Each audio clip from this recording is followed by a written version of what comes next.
Buenas noches, amados hermanos, que la paz del Señor reine siempre en nuestros corazones. Agradecemos a Dios una vez más el privilegio que nos da de estar reunidos para así aprender de su palabra.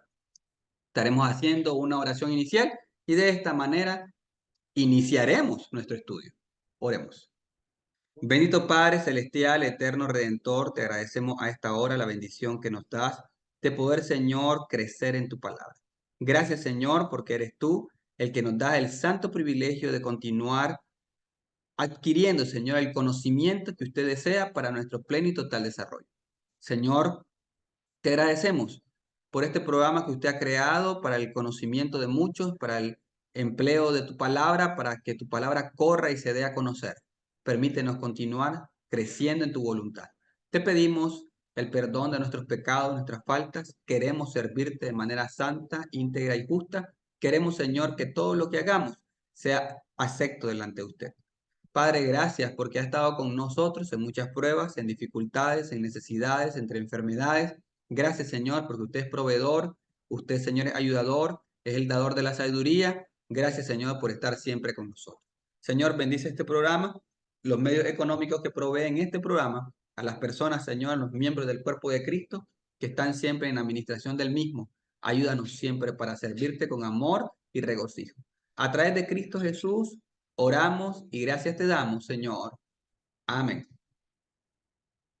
Bien, estimados hermanos, agradecemos a Dios una vez más esta oportunidad de continuar nuestro estudio. Estamos estudiando sobre 7 cualidades divinas para un pleno desarrollo. 7 cualidades divinas para un pleno desarrollo. En el estudio anterior, mirábamos que era necesario la fe, pero la fe es una base para tener estas 7 cualidades. Anteriormente estuvimos estudiando sobre la virtud. La virtud, en pocas palabras, habíamos expresado que es la excelencia de uno en el conocimiento. Ahora hablaremos sobre el conocimiento.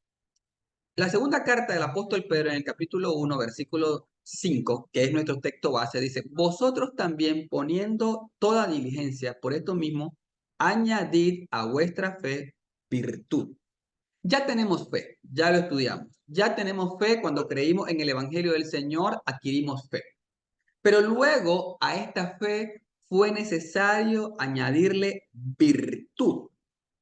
La virtud, decíamos en ese estudio, que era la excelencia, esa manera excelente de ser uno, de tal manera que afectábamos a otros con nuestra excelencia.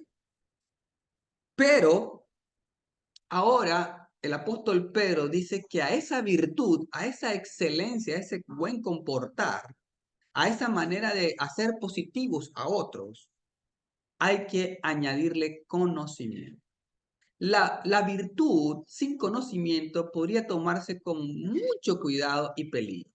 Pues aunque tengamos grandes virtudes, nuestra falta de conocimiento podría llegar a ser tomado como una torpeza. En pocas palabras, significaría un mal proceder. Tomamos el ejemplo, la base, de que aunque tenemos la virtud de atender a los enfermos, sin el conocimiento necesario para atender a los enfermos, nuestros actos terminarían realmente en perjuicio del paciente en más de beneficio. Igualmente, el conocimiento en el ámbito de espiritual produciría lo mismo. La falta de conocimiento escritural nos llevaría a traer perjuicio al ministerio en vez de desarrollo. Por lo tanto, hay que añadir a nuestra fe conocimiento. La primera carta a los Corintios, en el capítulo 13, nos habla el apóstol Pablo de lo siguiente.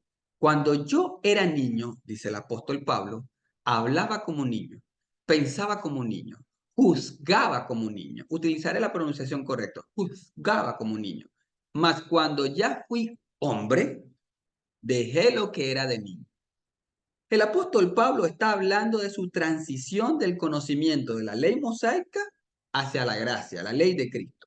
Y él dice que en la ley mosaica él era un infante, pero ahora En la gracia, en Cristo Jesús, Él tiene un conocimiento mayor. Él entiende de una mejor manera la gracia. Para Él es importante el poder ahora dar a conocer a Jesucristo.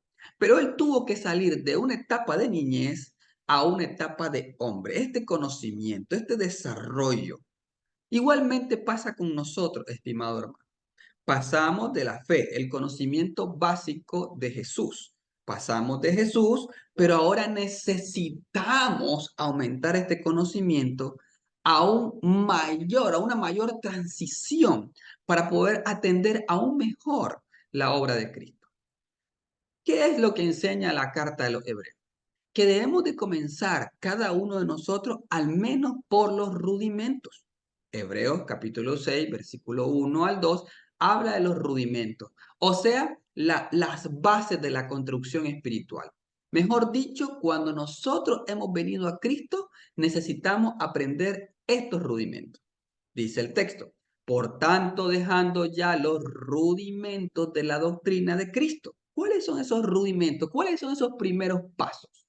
Vamos adelante a la perfección, a la madurez, a un mayor conocimiento, a un mayor desarrollo.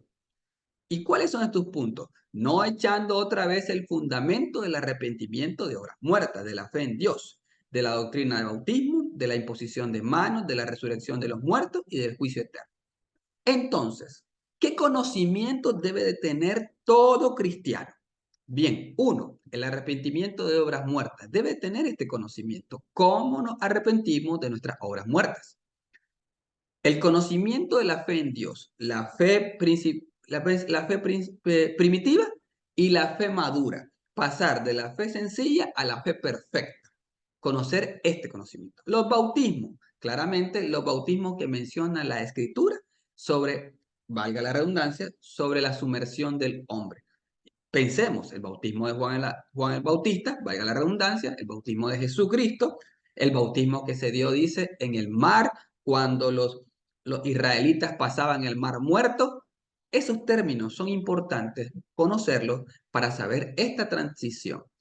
Claramente la imposición de manos. Desde el Antiguo Testamento se practicaba el imponer las manos sobre los animalitos para transferir los pecados. Pero ahora en el Nuevo Testamento la Escritura nos muestra sobre la imposición de manos, sobre cómo se transmitían los poderes, por decirle así, del Espíritu Santo de los apóstoles a otros discípulos. La resurrección de los muertos, un tema tan importante, tan trascendental, sobre qué va a suceder cuando Jesucristo venga por segunda vez. Van a resucitar los muertos, tanto vivos serán transformados y los muertos, sean los que hayan muerto con Cristo o sin Cristo, resucitaremos para dar cuentas al Señor. Y finalmente, el juicio eterno. ¿Cómo será? ¿Quién lo hará? ¿Y cuál será el fin de aquellos que hayan obedecido a Cristo y cuáles no? Estos puntos son importantes que todo cristiano los maneja. Son conocimientos rudimentarios, o sea, son rudimentos de la fe. La pregunta es, ¿usted, estimado hermano, tiene este conocimiento? ¿Y por qué el conocimiento es tan importante? ¿Para qué nos sirve? La primera carta del apóstol Pedro en el capítulo 3, versículo 15, nos dice de la siguiente manera. Si no, santificad a Dios el Señor en vuestros corazones. O sea, dedique su corazón plenamente a Dios. Y estad siempre preparados para presentar defensa. El apóstol Pedro nos muestra que debemos de estar siempre listos para poder instruir a otros, para poder enseñar a otros, para poder contestarle a aquellos que quieren saber de nuestra fe. Pues dice el mismo texto, con mansedumbre y reverencia ante todo el que os demande razón, o sea, el porqué de la esperanza que hay en nosotros. En este caso dice el texto, vosotros, o sea, todos nosotros. ¿Qué significa esto? Que si alguno nos preguntara sobre el perdón de pecados, podríamos contestarle. Si alguno nos preguntara sobre el juicio final, podríamos contestarle. Si alguno nos preguntara sobre la resurrección de los muertos, podríamos contestarle. Si alguno nos preguntara sobre el bautismo, podríamos contestarle. ¿Por qué? Porque ya tenemos este conocimiento. Son conocimientos necesarios para poder instruir a otros y traerlos a Cristo. Porque estas preguntas siempre están en los hombres. ¿Qué hay de nosotros después de la muerte? ¿Y qué sucede si he pecado contra Dios? ¿Qué va a suceder con mi vida si yo muero sin Cristo? Estas preguntas están en el corazón de las personas. ¿Cómo puedo hacer para yo obedecer a Cristo? Si me bauticé en algún lado, ¿me puedo volver a bautizar en la iglesia de Cristo? Son preguntas que hacen muy comúnmente en el mundo actual y en el mundo religioso. Entonces, es necesario adquirir este conocimiento para así nosotros poder dar defensa de la doctrina de Cristo. Por el contrario, cuando no hay conocimiento de algo, erramos y errar nos lleva a pecar. Mateo capítulo 22, versículo 29 dijo Jesucristo. Entonces respondiendo Jesús les dijo, erráis ignorando las escrituras y el poder de Dios. Erramos, nos equivocamos. Al dar nosotros una instrucción equivocada de la que la escritura da, pecamos contra Dios. ¿Por qué? Porque como no hay el conocimiento correcto, entonces lo que deciden nuestras palabras son erradas. Muchas personas muchas veces expresan cosas y las expresan de manera, voy a decirlo de esta manera, a palabras sencillas, a palabras simples, sin antes analizar lo que dicen. Dicen algunos, errando. No, dicen, no es necesario congregarme. Eso no me dará salvación. E ignorando la escritura. No es necesario que yo sirva a Dios, haga algún servicio. Ya soy salvo, entonces no necesito hacer ningún servicio. Ignoramos la escritura. Soy salvo, así que soy salvo, siempre salvo, ignorando la escritura. Y como dijo un predicador, cortándole a la escritura, eliminando las partes que no me interesan leer, que no me interesan saber, y entonces ignoro la escritura y desconozco el poder de Dios. Esa ignorancia o esa falta de conocimiento claramente nos trae a pecado. Dice Hechos 17:30, pero Dios, habiendo pasado por alto los tiempos de esta ignorancia, ahora manda a todos los hombres en todo lugar que se arrepientan. ¿Que se arrepientan de qué? De haber pecado contra Dios por la ignorancia. Su pecado vino por ignorar las escrituras. Se quedaron únicamente con lo que algunos oradores dijeron, algunos predicadores, voy a decir, aunque no es un término que yo acepte para todos, algunas personas decían y las repetían, ignorando las escrituras. Al ignorar las escrituras, hay pecado en nosotros. Por eso el Señor nos manda que añadamos conocimiento a nuestras virtudes para que podamos realmente dar un servicio real a Dios. La primera carta de Timoteo, capítulo 1, versículo 13, dice el mismo apóstol Pablo, cuando perseguía a la iglesia, pues creía que lo hacía obedeciendo a Dios, habiendo yo sido antes blasfemo, perseguidor e injuriador claramente de Dios. ¿Por qué? Porque él perseguía a la iglesia, echaba preso a los hombres, permitió la muerte de Esteban. ¿Por qué? Por ignorancia. Mas fui recibido a misericordia porque lo hice por ignorancia en incredulidad. Entonces, la falta de conocimiento del apóstol Pablo, cuando él no conocía a Jesucristo, lo llevó a pecar contra Dios, lo llevó a ser un incrédulo, lo llevó a ser un ignorante de las Escrituras. Esta falta de conocimiento lo llevó incluso a chocar contra el mismo Jesucristo y de esta manera volver a la realidad de la fe y darse cuenta que todo lo que hacía no era para Dios, sino que estaba en ignorancia. Hebreos capítulo 9, versículo 7 nos dice entonces, pero en la segunda parte, dice el escritor a los Hebreos, haciendo referencia sobre la ley mosaica en aquel momento, pero en la segunda parte, solo el sumo sacerdote, una vez al año, no sin sangre, la cual ofrece por sí mismo y por los pecados de ignorancia del pueblo. En la ley mosaica ya se practicaba eso. El sumo sacerdote entraba al lugar santísimo, habiendo primeramente sacrificado un cordero, para poder pedir perdón de los pecados de ignorancia del pueblo. Y cabe mencionar que el pueblo judío era un pueblo muy estudioso de la ley mosaica. Ellos leían todos los sábados en su sinagoga el estudio y leían de corrido, conocían esto, pero al mismo tiempo ignoraban las escrituras. Tanto así, dice el escritor, que ignoraron al mismo Jesucristo. Al venir Jesús, no se dieron cuenta que era el Mesías. Entonces, el conocimiento nos permitirá saber cómo atender en diferentes circunstancias, cómo atender como padres y madres a nuestros hijos. La Escritura nos enseña que debemos de instruir a nuestros hijos con amonestación y disciplina en Cristo. ¿Pero eso qué significa? Efesios capítulo 6 menciona este mandamiento apostólico. ¿Pero qué significa? ¿Lo sabemos o simplemente leemos el texto?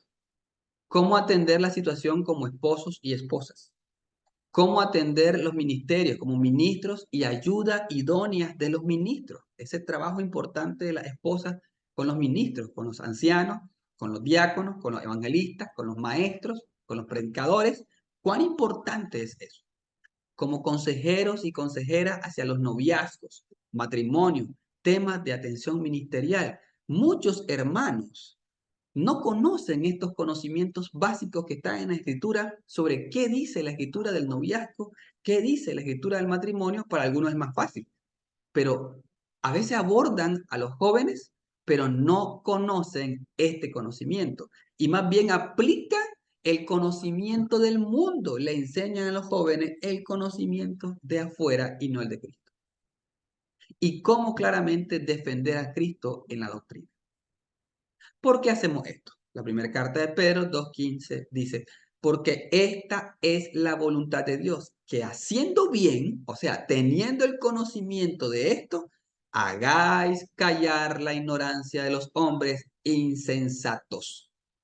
Callemos a aquellos que incluso entre el pueblo de Dios podrían ser insensatos, sin sesos, diciéndole palabras al pueblo que no son correctas, instruyendo de una manera que no es la correcta, hablando por hablar desde la banca, desde el lugar y decir palabras en contra de la doctrina de Cristo sin darse cuenta. Entonces, finalmente, el conocimiento tiene por objetivo traernos a nosotros a la salvación. Cuando Juan el Bautista nace de dos padres ancianos que incluso sabemos que era estéril, en este caso Elizabeth, cuando éste nace, su padre Zacarías al principio no creyó al ángel, miraba a un ángel y no le creía. Su ignorancia del poder de Dios lo limitó, pero luego, cuando su esposa quedó embarazada, nació el niño y se le dio la orden de que el niño se llamaría Juan. Él claramente dijo que el niño se llamaría Juan. Y luego dijo en Lucas capítulo 1, versículo 76, en su profecía, Zacarías dice, y tú, niño, hablando de Juan el Bautista, profeta del Altísimo serás llamado, porque irás delante de la presencia del Señor para preparar sus caminos, para dar conocimiento de salvación a su pueblo, para perdón de sus pecados. Hoy en este tiempo, el conocimiento se nos ha dado a nosotros, para que nosotros ahora sigamos anunciando a Jesucristo, pero no su primer camino, sino su segundo camino, su segunda venida, para traer perdón de pecados a los hombres. Por lo tanto, es sumamente importante, estimado hermano, que nos llenemos de todo el conocimiento del Señor, para que de esta manera seamos salvos. Por mi parte, que el Señor les bendiga. Estaremos haciendo una oración final, una vez más. Estaremos orando por nuestra hermana Margarita Patterson. Estaremos orando también por su mamá, también nuestra hermana Estelita, por el fallecimiento de hermano de nuestra hermana Margarita y por hijo de nuestra hermana Estela, por fortaleza a la familia. Igualmente estaremos orando por nuestra hermana mamá de nuestro hermano Guillermo Barreto. Y de esta manera haremos nuestra oración. Oremos a Dios. Señor bendito, eterno Redentor, te agradecemos a esta hora la bendición que nos das. Te pedimos en el sagrado nombre de Cristo que traigas a nosotros este importante conocimiento. Si todavía, Señor, no hemos aprendido los rudimentos, danos la oportunidad, Señor, de aprenderlos para así defender tu doctrina. Permítenos pasar del conocimiento básico a grandes conocimientos, Señor, para así traer mucho a la salvación. Padre, gracias porque no solo has puesto virtud en nosotros, sino también conocimiento. Te has dado toda tu escritura para que nosotros podamos aprender de ella. A esta hora, Señor, te rogamos por fortaleza a nuestra hermana Estelita Patterson y también por nuestra hermana Margarita, Padre. Tú, Señor, que haces la misericordia de poder darnos fuerza a nosotros en momentos de debilidad como este. Te clamamos, Señor, para que tú hagas la obra sobre ellas y de esta manera puedan soportar estos momentos de prueba y dificultad. Te clamamos de igual manera, Señor, por la mamá de nuestro hermano Guillermo Barreto, nuestra hermana Marlene, pidiéndote, Señor, que seas tú fortaleciéndole en este tiempo. Ayúdale, Padre, ella también ha pasado por duras pruebas, tú lo sabes. Y te clamamos y te rogamos, oh Padre, para que extiendas tu mano poderosa sobre ella. Señor, te rogamos por toda la familia de nuestro hermano Barreto, que también ha pasado por duras dificultades. Señor, te clamamos, te rogamos y te suplicamos por otros hermanos. Nuestra hermana María Antonieta Párez, que ha estado afectada de su salud, sus piernas. Hermanos, Señor, que están en proceso de tener sus bebés, Padre, te clamamos por nuestra hermana Michael. Te pedimos, Señor, para que le ayude a ella junto con su esposo, nuestro hermano Isaac. Padre, te rogamos en gran manera por mi esposa Ivette García, porque siempre, Señor, te clamamos por los procedimientos de atención médica que estarán realizando, Señor, a partir del 13 de este mes. Gracias, Señor, porque siempre está a nuestro lado. Te ruego por mi Padre para que también pueda ser plenamente sanado. Ya gracias a Dios usted me ha puesto con mejor salud. Te pido, Señor, que también a mí me sanes totalmente. Te rogamos por nuestra hermana Nidia, nuestro hermano Rodrigo. Te rogamos por nuestra hermana Patricia, Señor. Guárdala en salud a ella y toda su familia. Señor, gracias por este programa y te lo rogamos todo esto en el sagrado nombre de Cristo Jesús, Señor nuestro y Salvador. Amén.